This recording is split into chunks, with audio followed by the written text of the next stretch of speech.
15 বছরের সুন্দরী মেয়েকে বৃষ্টির রাতে বাসায় একা পেয়ে যেভাবে কাজ করলাম গল্পটি সম্পূর্ণ শুনলে আপনার পাইপ দিয়ে পানি চলে আসবে, তাই হাতের কাজ করার আগে হাতের কাছে টিস্যু রাখুন। রাত 10টা। বাইরে প্রচণ্ড ঝড় বৃষ্টি হচ্ছে। কে যেন দরজায় ধাক্কা দিচ্ছে বারবার। দরজা খুলে দেখি একটা মিষ্টি মেয়ে দাঁড়িয়ে। আমি একটা বর্ষর হোঁচ খেলাম।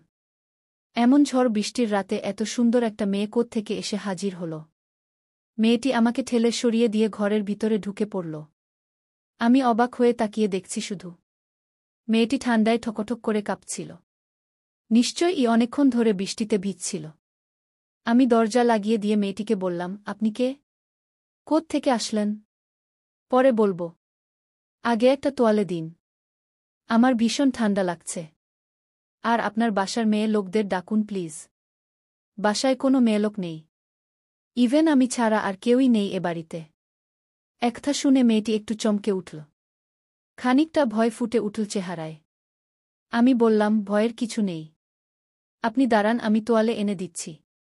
এরপর ছুটে গিয়ে একটা তোয়ালে এনে দিলাম। বললাম, বাসার সবাই মিলি আপুর বিয়েতে গেছে। আগামী পরশু আসবে। আমিও কালকে বিয়ে বাড়িতে চলে যাব। তবে আপনি ভয় পাবেন না। জামা কাপড় বদলে আসুন। আমার ছোট বোন নিঝুমের একটা কামিজ ও পায়জামা এনে দিলাম ওকে। মেয়েটি পাশের রুমে গিয়ে ভেজা জামা কাপড় বদলে আসল। আমার রুমে এসে চুল মুছতে মুছতে বলল, থ্যাঙ্কস। ঠিক আছে। এবার তো বলুন কোথা থেকে এত রাতে? আমি ঢাকা থেকে বগুড়া যাচ্ছিলাম। রাস্তায় হঠাৎ আমাদের বাসটা ব্রেকফেল করেছে। ওটা ঠিক করতে সময় লাগছিল, সেই সময়ে এমন ঝড় বৃষ্টি। লোকজন ছুটাছুটি করে এদিক সেদিক চলে গেছে। আমি ছুটে এসে একটা দোকানের বারান্দায় আশ্রয় নিয়েছিলাম। কিন্তু 2-3টা লোক সেখানে এসে আমাকে বলতে বলতে মেয়েটি একবার ঢোক গিল। তারপর বলল, ওরা আমাকে বিরক্ত করছিল। খারাপ লোক বুঝতে পেরে সবকিছু ফেলে ছুটতে আরম্ভ করি। কিন্তু কোথাও কোনো বাড়ি চোখে পড়ছিল না। একদম ফাঁকা রাস্তায় আটকে ছিলাম আমরা। তারপর ছুটতে ছুটতে এই বাড়িটাই প্রথম চোখে পড়ল। আমি বললাম, ভালো করেছেন। কিন্তু এ বাড়িতে তো আর কেউ নেই। আমি একা একটা ছেলে। আপনার আমাকে ভয় করছে না? মেয়েটি আমার চোখের দিকে তাকিয়ে স্পষ্ট গলায় বলল, না। আপনার চোখে ভালো মানুষই ছাপ আছে। আর আপনাকে মোটেও আমার খারাপ লোক মনে হচ্ছে না। মেয়েটির কথা শুনে আমি হাসলাম। খুবই সহজ সরল একটা মেয়ে। কিন্তু দেখতে ভারী মিষ্টি। ওর বৃষ্টিভেজা চেহারাটা এখনও চোখের সামনে ভাসছে। মুখটা অসম্ভব মায়াবী দেখাচ্ছিল, ভেজা চুলে একটা স্নিগ্ধ ভাব এসে গেছিল চেহারায়। আর ঠোঁট দুটো ভিজে এতটাই মোহময়ী হয়ে উঠেছিল যে এক মুহূর্তের জন্য হলেও মনে রোমান্টিক ভাবনার উদয় হয়েছিল। ইচ্ছে করছিল হাত দিয়ে একবার ওই ঠোঁট দুটো ছুঁয়ে দিই।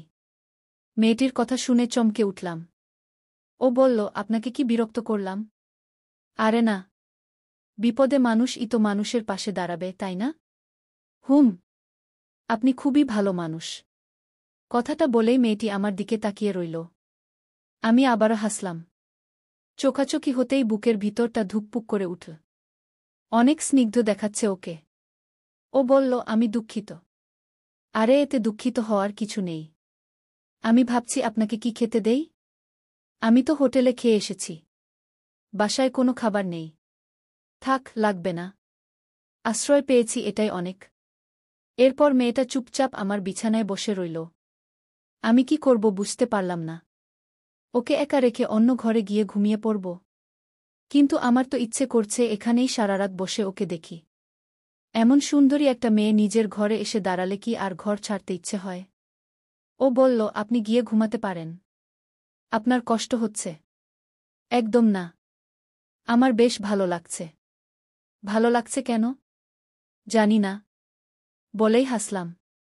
হাসির অর্থ মেয়েটি হয়তো বুঝতে পেরেছে। সে ও মাথা নিচু করে হাসল। আমার হঠাৎ মনে পড়ল পাশের রুমে বিস্কুট আছে হয়তো। ছুটে গিয়ে দেখি কয়েকটা বিস্কুট আছে। বিস্কুট কটা ও এক গ্লাস পানি এনে ওকে খেতে বললাম। ও দ্রুত সেগুলো খেয়ে বলল, থ্যাঙ্কস।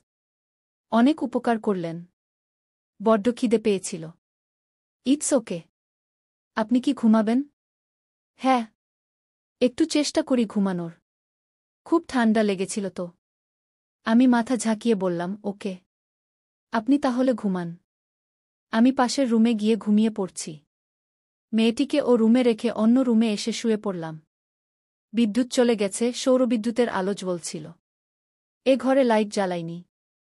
এমন বৃষ্টির রাতে অন্ধকারে শুয়ে থাকতেই বেশ লাগে। কিন্তু পাশের রুমে অমন সুন্দরী একটা মেয়েকে রেখে এ রুমে কিভাবে আরামে ঘুমাই? এমনিতেই ওকে দেখার পর আমার হার্টবিট বেড়ে গেছে।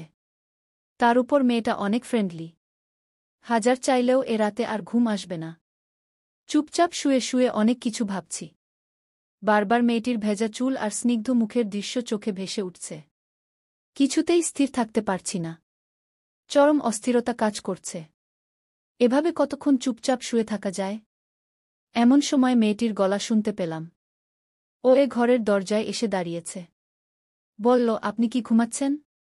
না, ঘুমাইনি এখনো। আসুন। মেয়েটি ঠায় দাঁড়িয়ে রইল। বলল, আমার না একদমই ঘুম আসছিল না। তাই আপনাকে বিরক্ত করতে আসলাম। বারবার বলছেন বিরক্ত করার কথা। আমি মোটেও বিরক্ত হচ্ছি না। এমন সুন্দর একটা রাতে আপনার মতো কাউকে। কথাটা এ পর্যন্ত বলে থমকে গেলাম। খুব লজ্জা লাগল আমার। মেয়েটি চুপ করে দাঁড়িয়ে আছে। আমি বললাম, ভিতরে আসুন। অন্ধকার যে। এ ঘরের লাইটটা নষ্ট। আমার মোবাইলটাও ওই ঘরে। চলুন ওই ঘরে গিয়ে বসি।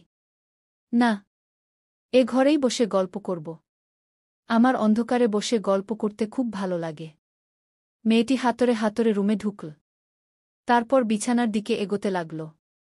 আমি কথা বলে যাচ্ছি আর ও আইডিয়া করে করে এগোচ্ছে। বিছানার কাছে আসতেই আমি অকস্মাৎ ওর হাত ধরে ফেললাম। হাত ধরে বললাম, এই তো এখানে আমি। আসুন, বিছানা এদিকে। তারপর নিজের খেয়াল হল। এ কি? আমি ওর হাত ধরে ফেলেছি অন্ধকারে। মেয়েদের হাত এত নরম হয় এটা আমার জানা ছিল না। এর আগে কখনো কোনো মেয়ের হাত ধরার সুযোগ পাইনি। আজই প্রথম। কিন্তু এত সফট আর মসৃণ কারো হাত হতে পারে এটা না ধরলে বুঝতাম না। মেয়েটি আমার একদম কাছে এসে বসল। তারপর আস্তে করে হাতটা ছাড়িয়ে নিতেই আমি বললাম, সরি। মেয়েটি কিছু বলল না। চুপ করেই বসে রইল। আমার এই রাতটাকে স্বপ্নের মতো মনে হচ্ছে। আমার বিছানায় পাশে একটি অপূর্ব মেয়ে বসা, পুরো ঘরে অন্ধকার, বাইরে ঝমঝম করে বৃষ্টি হচ্ছে, মেয়েটি আমার একদম কাছে বসে আছে। ভাবতেই আমার হার্টবিট বেড়ে গেল। আমি কিছুক্ষণ চুপ থেকে বললাম, বাইরে খুব সুন্দর বৃষ্টি হচ্ছে তাই না? মেয়েটি মৃদুস্বরে বলল, হ্যাঁ। রোমাঞ্চকর রাত। কথাটা বলেই লজ্জা পেলাম। আজ যে আমার হয়েছেটা কি? একটু আগেই হুট করেই ওর হাত ধরে ফেলেছি। এখন আবার মুখ ফসকে এমন একটা কথা বলে ফেললাম। কি জানি এরপর আরও ভয়ঙ্কর কিছু করে ফেলি নাকি। মেয়েটি বলল, আপনি বিয়ে করেননি? না, করিনি। এখনও পড়াশোনাই শেষ করতে পারিনি। ও আচ্ছা। বাসায় কে কে থাকে? বাবা মা, ভাইয়া ভাবি আর আমি। আর আপনার? আমরা দুবোন, আব্বু আম্মু আর দাদা দাদি। এরপর দুজনেই অনেকক্ষণ চুপচাপ। আমি কি বলবো বুঝতে পারছি না। বাইরে প্রবল বর্ষণ শুরু হয়েছে। থেকে থেকে বিদ্যুৎ চমকাচ্ছে, বজ্রপাতও হচ্ছে। মেয়েটি কি বজ্রপাতের শব্দে ভয় পায় না? বললাম, আপনার নামটাই তো জানা হলো না। আমি নীলাম্বরী। বাহ, খুব সুন্দর নাম তো। কিসে পড়েন? অনার্স ফার্স্ট ইয়ারে। এরপর আবারও দুজনেই অনেকক্ষণ চুপচাপ। গল্প করার জন্য একটা টপিক খুঁজে বের করা দরকার। এভাবে তো চুপচাপ বসে থাকাও যায় না। কিন্তু কি বিষয়ে গল্প করা যায়? আমার তো এই মুহূর্তে মেয়েটি ছাড়া আর কিছুই মাথায় আসছে না। শুধু নীলাম্বরীর মুখটা দেখতে ইচ্ছে করছে। ঘরটা একদম গা অন্ধকার হওয়ায় ও আমার চেয়ে কতটা দূরত্বে বসে আছে তাও দেখতে পাচ্ছি না। তবে আন্দাজ করতে পারছি। ও আমার পাশেই বিছানায় পা তুলে বসে আছে নিশ্চয়ই। গলার স্বর খুব কাছে মনে হওয়ায় বুঝতে পেরেছি ও আমার একদম কাছেই বসে আছে। ইচ্ছে করছে ওকে একটি বার ছুঁয়ে দেখি। নীলাম্বরী বলল, আপনাকে একটা পার্সোনাল প্রশ্ন করি? অবশ্যই, বলুন। আপনার গার্লফ্রেন্ড নেই? নাহ, নাই। কেন নাই? ছিল একজন। গত বছর ব্রেক আপ হয়ে গেছে। তারপর আর নতুন করে রিলেশনে জড়ানো হয়নি। আপনার? আমি কখনোই রিলেশন করিনি। ছোট থেকেই অনেক প্রপোজাল পেয়েছিলাম কিন্তু ভেবেছিলাম আগে অনার্সে উঠি তারপর ওসব। এখন তো উঠেছেন। এখন প্রেম করবেন? আমার প্রশ্ন শুনে মেয়েটি শব্দ করে হেসে উঠল। আমি লজ্জা পেয়ে গেলাম। তবুও মনে হতে লাগল মাঝে মাঝে একটু নির্লজ্জ হতেও হয়। সবসময় লজ্জা পেলে কখনো প্রেম করা যায় না। তাই আরেকটু সাহস নিয়ে বললাম, হাসলেন যে? প্রেম করবেন না? হুম, করব। কিন্তু সেরকম কাউকে পেতে হবে তো। আগে পাই, তারপর ভেবে দেখব। এত কাছে এমন হ্যান্ডসাম একটা ছেলে বসে আছে। হাত বাড়ালেই যাকে ছোঁয়া যায়। তবুও আর কাউকে খুঁজতে হবে। কথাটা বলেই আমি মুখ টিপে হাসলাম। জানি না এরপর মেয়েটার রিয়্যাক্ট কেমন হবে। কিন্তু খুব ভয় হতে লাগল। যদিও রেগে যায়। কিন্তু আমার ভয় কাটিয়ে দিয়ে নীলাম্বরী বলল, এত দ্রুত বুঝি কারো প্রেমে পড়া যায়? আমি তো পড়ে গেছি। কার? বারে? একটু আগে যার হাত স্পর্শ করলাম। ওই বৃষ্টিস্নাত চেহারা দেখেই তো আমার মনের ঘণ্টা বেজে গেছে। নীলাম্বরী বোধহয় খুব লজ্জা পেয়েছে। লাজুক লাজুক স্বরে বলল, সত্যি? হুম, সত্যি। একথা বলার পর আমার কেমন যেন লাগতে শুরু করল। বুকের ভিতরে ধিপুধিপ করছে। লাগামহীনভাবেই তো ওকে প্রপোজ করে বসলাম। জানি না কিভাবে নেবে ব্যাপারটা। যদি রাগ করে উঠে চলে যেতে চায়, আমি কি ওকে আটকাতে পারব? ওর সামনে দাঁড়িয়ে কিভাবে আকুতি করে বলবো, আমাকে ফেলে যেও না। আমি সত্যিই প্রথম দেখাতেই তোমার প্রেমে পড়ে গেছি। এমন সময় কাছেই কোথাও খুব জোরে শব্দ করে বাজ পড়ল। নীলাম্বরী ভয় পেয়ে চিৎকার করে উঠল, ও মা গো! আপনি কোথায়? ওকে ভয় পেতে দেখে আমি নিমেষেই অন্ধকারেই ওকে ধরে ফেললাম। একেবারে বুকের কাছে। ওর নিঃশ্বাস পড়ছে আমার গলায়। মুহূর্তেই আমার হৃদস্পন্দন বেড়ে গেল। জীবনে কখনোই এত কাছে কোনো মেয়েকে পাইনি। একদম আমার বুকে লুকিয়ে পড়েছে নীলাম্বরী। শক্ত করে জাপটে ধরে আছে। আমার এত ভালো লাগছে যা বলে বুঝানো সম্ভব না। এভাবে এমন আকর্ষণীয় একটা রাত, বুকের মাঝে একটা অপরূপ মেয়ে। কি যে অন্যরকম ফিলিংস হচ্ছে। ইচ্ছে করছে আজীবন এভাবেই ওকে বুকে চেপে রাখি। এই রাতটা যেন কখনো শেষ না হয়। যুগ যুগ ধরে না ফুরালেও আপত্তি নেই তাতে। এমন বৃষ্টির একটা নেশাভরা রাতে এ কোনো নেশা হয়ে কাছে এলে নীলাম্বরী? এভাবে কেটে গেল অনেকক্ষণ। নীলাম্বরী নিজেকে সামলে নিয়ে বলল, সরি। আমি ওকে ছেড়ে দিলাম। ও একটু দূরে সরে বসল। অন্ধকারেই মনে হচ্ছে ও অনেক বেশি লজ্জা পেয়েছে। ইচ্ছে করছে ওর লাজুক মুখটা দেখি। কিন্তু এমন অন্ধকারে কিভাবে দেখব? আমি বললাম, জীবনে প্রথমবার কোনো মেয়েকে জড়িয়ে ধরলাম। এই কাজটায় এতটা ভালো লাগা মিশে থাকে আমার জানা ছিল না। নীলা, তুমি আমার উপর রেগে যাচ্ছ? না না, রাগ করব কেন? প্রেমে পড়ে যাওয়াটা তো স্বাভাবিক, তাই না? তাছাড়া এমন ঝড় বৃষ্টির রাতে একা একটা মেয়েকে কাছে পেলে কি অবস্থা হয় আমি বুঝতে পারছি। নীলাম্বরীর কথা শুনে আমি ভীষণ লজ্জা পেলাম। আমার ব্যাপারটা তাহলে ধরে ফেলেছে। কিন্তু কি আর করার? মনকে বুঝানো যে অনেক কষ্টের আর খুবই কঠিন। নীলাম্বরীর নেশায় মেতে উঠছি ক্রমাগত। জানি না এরপর কি হবে আমার। নিজেকে হারিয়ে ফেলেছি ওর ওই বৃষ্টিস্নাত শরীরে। শেষ মুহূর্তে পারব কি নিজেকে সামলাতে? যদি কোনো ভুল হয়ে যায়? চিন্তাটা মাথায় আসতেই একটু দূরে সরে এসে বসলাম। নীলাম্বরী ও হয়তো বুঝতে পেরেছে ব্যাপারটা। ও একটু চুপ থেকে বলল, আমি বরং ওই ঘরে যাই। আপনি ঘুমান। কথাটা বলেই ও বিছানা থেকে নেমে পড়ল। আমি দেখলাম ও দরজার সামনে চলে গেছে। তারপর বলল, শুভরাত্রি। আমি একটা দীর্ঘশ্বাস ছাড়লাম। আমার বুকে আগুন জ্বালিয়ে দিয়ে এখন আবার শুভরাত্রি বলা হচ্ছে? কিন্তু কিছুই করার নেই। একটা মেয়েকে তো আর জোর করে বুকে চেপে রাখতে পারি না। কিন্তু মনটা বড্ড ছটফট করছে। অনেকক্ষণ বিছানায় এপাশ ওপাশ করলাম। পুরো বাড়িটা ফাঁকা, তার উপর প্রবল বর্ষণ হচ্ছে বাইরে। পাশের রুমে নীলাম্বরীর মতো একজন মেয়ে, যাকে দেখে প্রেমেও পড়ে গেলাম। কি করে ঘুমানো সম্ভব? প্রায় 15 মিনিটের মতো বিছানায় ছটফট করলাম। অস্থির লাগছে ভীষণ। নীলাম্বরীকে দেখার জন্য মনটা ছটফট করছে। না, এভাবে শুয়ে থাকা যায় না। নীলাম্বরীর মুখটা একবার দেখেতেই হবে। ওকে না দেখা অবধি আমার ঘুম আসবে না আমার। দ্রুত দরজার কাছে চলে আসলাম। 2 রুমের মাঝখানের দরজাটা ও খোলাই রেখেছে। ওর রুমে সৌর বিদ্যুতের মিটিমিটি আলো জ্বলছে। সেই টিমটিমে আলোয় যা দেখলাম তাতে আমার হৃদস্পন্দন আরও বেড়ে গেল। দ্রুত হার্টবিট বাড়তে লাগল। চোখ বন্ধ করে শুয়ে আছে নীলাম্বরী। এক রাশ ভেজা চুল এসে পড়েছে ওর মায়াবী মুখটার উপর। এতটাই মিষ্টি দেখাচ্ছে ওকে যা ভাষায় প্রকাশ করা সম্ভব না। আমার খুব ইচ্ছে করছে ওর মুখটা একবার ছুঁয়ে দেখি, ইচ্ছে করছে আলতো করে সরিয়ে দিই ওই চুলগুলো। ইচ্ছেটা নেশায় পরিণত হতে সময় লাগল না। এমনিতেই ও এই নেশাভরা রাতে ভালোবাসার নেশা হয়ে আমার ঘরে এসেছে। এখন আবার ছুঁয়ে দেখার অদম্য বাসনা জাগছে। একটা মানুষ কি করে এত সুন্দর হতে পারে? একবার ছুঁয়ে দেখলে কি খুব অন্যায় হয়ে যাবে? পরমুহূর্তেই আমার সচেতন মন বাধা দিয়ে বলল, আবেগের বশে কোনো অন্যায় করে ফেলিস না। কিন্তু আমার অবচেতন মন যে খুব করে চাইছে ওকে একটি বার ছুঁয়ে দেখতে। জানি না কিসে তারা করেছে আমায়। নিজের প্রতি নিজেই বোধহয় দুর্বল হয়ে পড়েছি। নয়তো মনটাকে বাঁধতে পারছি না কেন? এক ঘোরলাগা মুহূর্ত চলে এসেছে আমার। এক পা করে চলে আসলাম বিছানার কাছে। নীলাম্বরী বোধহয় ঘুমিয়ে পড়েছে। এটা ভেবে অনেকক্ষণ তাকিয়ে রইলাম ওর দিকে। খুবই মিষ্টি চেহারা ওর। কেবলই মনে হচ্ছে 1000 বছর ধরে কেবল এই মিষ্টি মুখটাই দেখার অপেক্ষায় ছিলাম। আলতো করে ওর চুলে হাত দিয়ে চুলগুলো মুখের উপর থেকে সরিয়ে দিলাম। নীলাম্বরী চোখ মেলে তাকাল। ওর চোখে দেখতে পেলাম রাজ্যের বিস্ময়। আমি ওর সামনে বসে এতক্ষণ ওর দিকেই চেয়েছিলাম, এটা ও বুঝতে পারেনি। কিন্তু হাত দিয়ে চুলগুলো সরিয়ে দিলাম তা ওর কাছে সত্যিই অনেক বিস্ময়ের। ও মিটিমিটি করে তাকাচ্ছে আমার দিকে। আমি গভীর আবেগে ওকে দেখছি।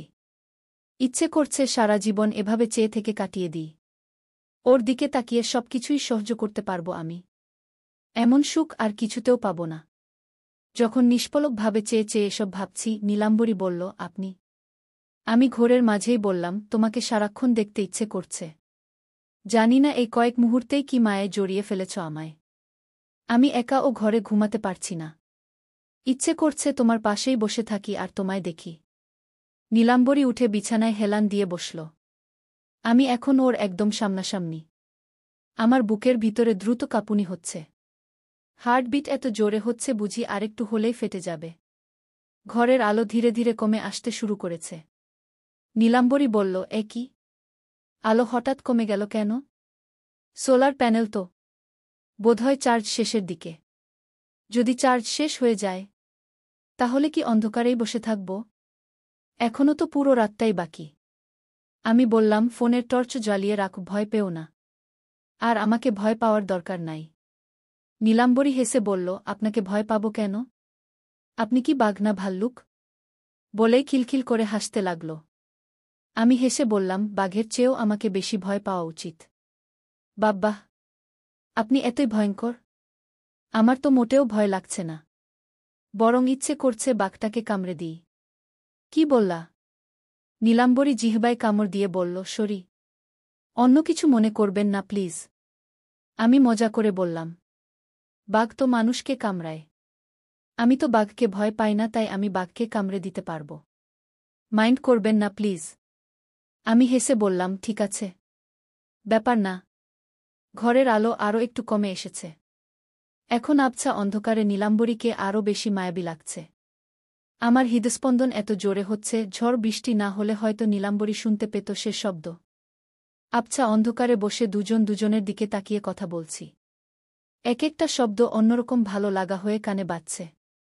আমি মেয়েটার প্রতি সত্যিই একটু দুর্বল হয়ে পড়েছি। বললাম, নীলাম্বরী। হ্যাঁ বলুন। আমি সত্যিই তোমাকে ভালোবাসতে শুরু করেছি। নীলাম্বরী চমকে উঠল। মুখ দেখে মনে হচ্ছে ওরও বুকের ভিতর ঝড় শুরু হয়ে গেছে। ও সর্বোচ্চ চেষ্টা করছে সেটা লুকানোর, কিন্তু পারছে না।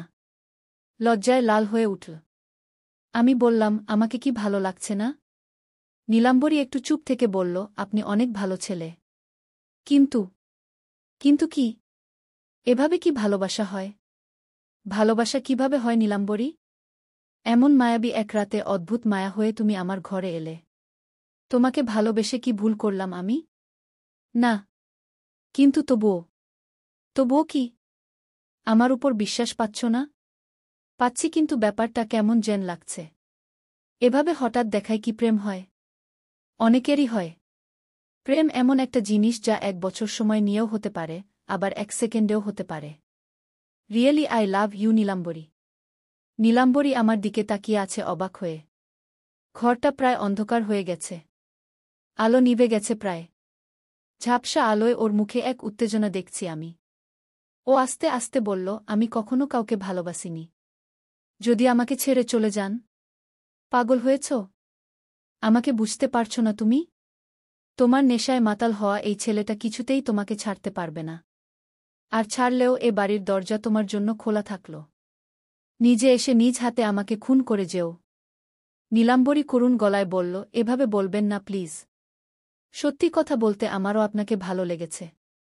আপনি আমাকে জড়িয়ে ধরার পর এত ভালো লাগছিল, ইচ্ছে করছিল সারা জীবন ও বুকে মাথা রেখে কাটিয়ে দিই। নীলাম্বরীর এ কথা শোনার পর আমার কি যে হয়ে গেল। আমার ইচ্ছে করছিল ওকে বুকে জড়িয়ে ধরতে। কিন্তু নিজেকে সামলে নিলাম। যেটুকু আশা করেছিলাম সেটুকু তো পেয়ে গেছি। এর চেয়ে বেশি চাই না। নীলাম্বরী বলল, ভালোবাসার মানেটা কি আপনার কাছে?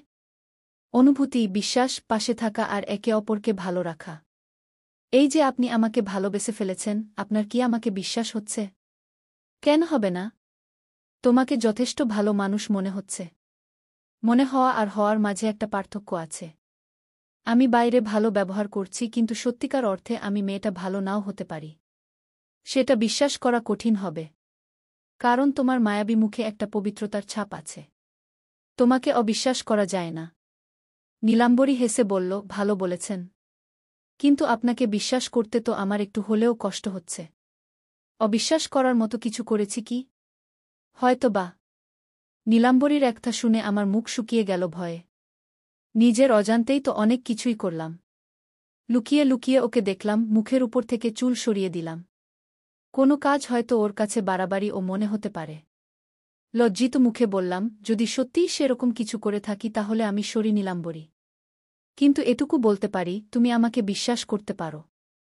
আমার বিশ্বাস অর্জন করতে চাইলে তো আপনাকে একটা পরীক্ষা দিতে হবে। কি পরীক্ষা? আমার আপনার সাথে বসে গল্প করতে খুবই ভালো লাগছে। একটু পরে হয়তো পুরো ঘরটা অন্ধকার হয়ে যাবে। সেই অন্ধকারেই আমরা দুজন বসে গল্প করব। বৃষ্টির শব্দ শুনতে শুনতে একে অপরকে বুঝার চেষ্টা করব। কিন্তু আপনি কোনোভাবেই আমাকে স্পর্শ করতে পারবেন না। যদি এই পরীক্ষায় উত্তীর্ণ হতে পারেন, আমি আপনাকে ভালোবাসব। আর যদি পারবেন না মনে হয়, তাহলে আপনি ওই রুমে চলে যান। আমি দরজা বন্ধ করে ঘুমিয়ে পড়ব। নীলাম্বরীর কথা শুনে অনেক ভালো লাগলো আমার। ও ভালো প্রস্তাব দিয়েছে। আমি হয়তো নিজেকে সামলাতেই পারতাম না। হয়তো অজান্তেই কোনো ভুলও করে ফেলতে পারি। ও সত্যিই একটা ভালো মেয়ে। বললাম, আচ্ছা, আমি তোমার পরীক্ষা দিতে রাজি। নীলাম্বরী খুশি হয়ে বলল, আচ্ছা ঠিক আছে। এরপর দুজনেই অনেকক্ষণ চুপচাপ রইলাম। আমার বুকের ভিতর ধিপুধিপ করছে। তবুও যথাসাধ্য চেষ্টা করছি ওর কথা রাখার জন্য। নীলাম্বরী বলল, ঝমঝম শব্দে বৃষ্টি হচ্ছে তাই না? বৃষ্টির শব্দ আপনার ভালো লাগে? হ্যাঁ, আমার খুব ভালো লাগে শুনতে। কি সুন্দর বৃষ্টি হচ্ছে। আমরা কি একে অপরের হাত ধরতে পারি? নীলাম্বরীর কথা শুনে চমকে উঠলাম। ঘরের আলো এই নিভে যাওয়ার উপক্রম। আলো নিভে যাওয়ার আগেই ওর হাতে হাত রাখলাম। নীলাম্বরীর হাত স্পর্শ করার পর মনে এক ধরনের সুখ অনুভূত হতে লাগল। কত সুন্দর একটা হাত! ওর মনটাও ওর স্পর্শের মতোই কোমল। এতকাল ধরে এমন একজনকেই খুঁজেছি আমি। নীলাম্বরী বলল, অন্ধকারে বসে থাকতে কেমন লাগছে? একটু অন্যরকম ফিল হচ্ছে। জীবনে প্রথমবার এত সুন্দর একটা রাত আমার কাছে এলো। সত্যিই আজকের রাতটা অনেক সুন্দর। কিন্তু সব সুন্দরই খুব দ্রুত ফুরিয়ে যায় তাই না? না নীলাম্বরী। আমি চাই এ রাতটা যুগ যুগ ধরে চলুক। 1000 বছর ধরে চলতে থাকুক এত সুন্দর একটা মায়াবী রাত। নীলাম্বরী শব্দ করে হাসল। তারপর বলল, বৃষ্টির ঝাপটা একটু কমে এসেছে। চলুন না বাইরে গিয়ে বসি। আর কিছুক্ষণ তোমার হাতটা ধরে থাকি। হা হা, ঠিক আছে থাকুন। আমি ওর হাতটা শক্ত করে ধরে আছি। ছেড়ে দিলে হয়তো আর ধরা হবে না। ওর পরীক্ষায় আমাকে পাশ করতেই হবে। নয়তো যে সারা জীবনের মতো হারিয়ে ফেলব ওকে। এমন একটা মানবীকে কখনো হারাতে দেয়া যায় না। খুব শক্ত করে ধরে রাখলাম ওর হাত। ও উঠে দাঁড়িয়ে বলল, বারান্দায় যাব। ওখানে দাঁড়িয়ে বৃষ্টির শব্দ শুনব। আচ্ছা চলো। অন্ধকারের মধ্যেই ওর হাত ধরে ধরে হাতরে হাতরে দরজার কাছে আসলাম। তারপর দরজা খুলে বাইরে বের হলাম।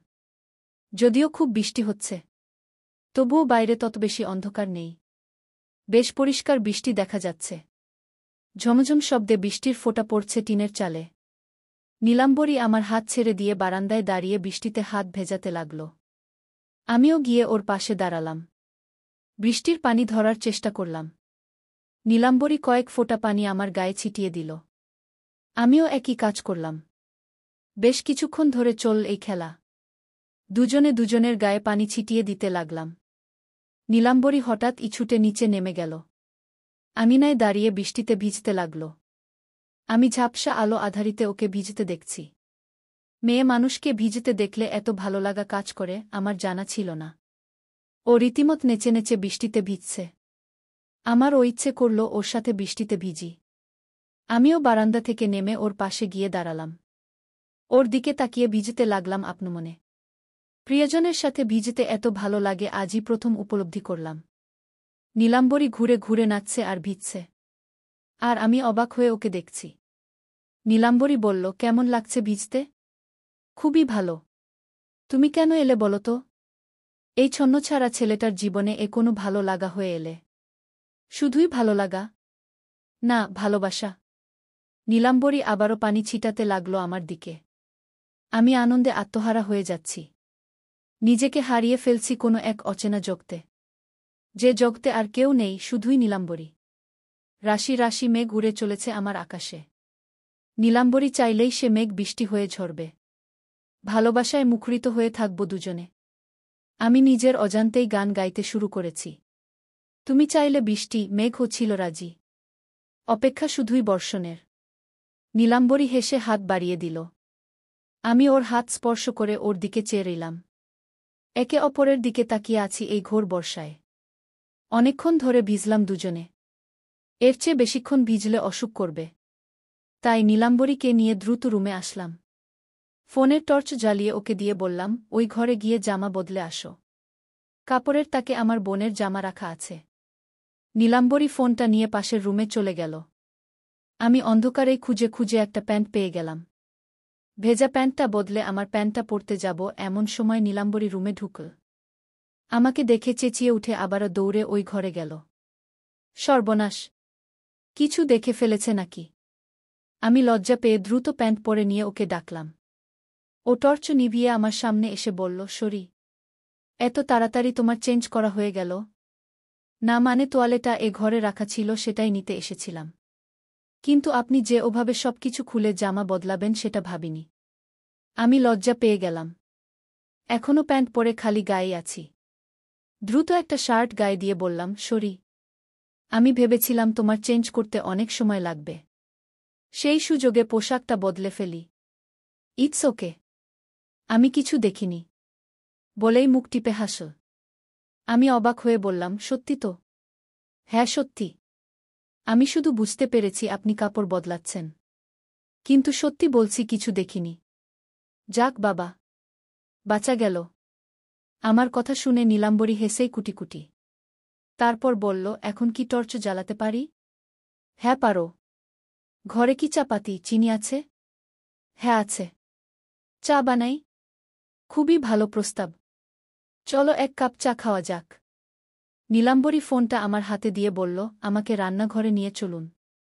আচ্ছা, এসো। আমি ওকে নিয়ে রান্নাঘরে আসলাম। চা পাতি, চিনি দেখিয়ে দিলাম। ও স্টোভে চা চড়িয়ে দিল। তারপর জিজ্ঞেস করল, আপনার কি কি খেতে ভালো লাগে? ডাল আর ভর্তা দিয়ে গরম গরম ভাত।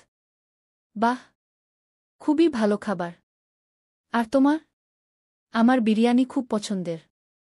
নুডলস, পায়েস, আইসক্রিম। বেশ ভালো। এতক্ষণে চা হয়ে গেল। নীলাম্বরী কাপে চা ঢালতে ঢালতে বলল, কয় চামচ চিনি দেব? তোমার হাতের চা চিনি ছাড়াও মিষ্টি হবে। ও হেসে বলল, তাই বুঝি। এই নিন আপনার চা। 2 চামচ চিনি দিয়েছি।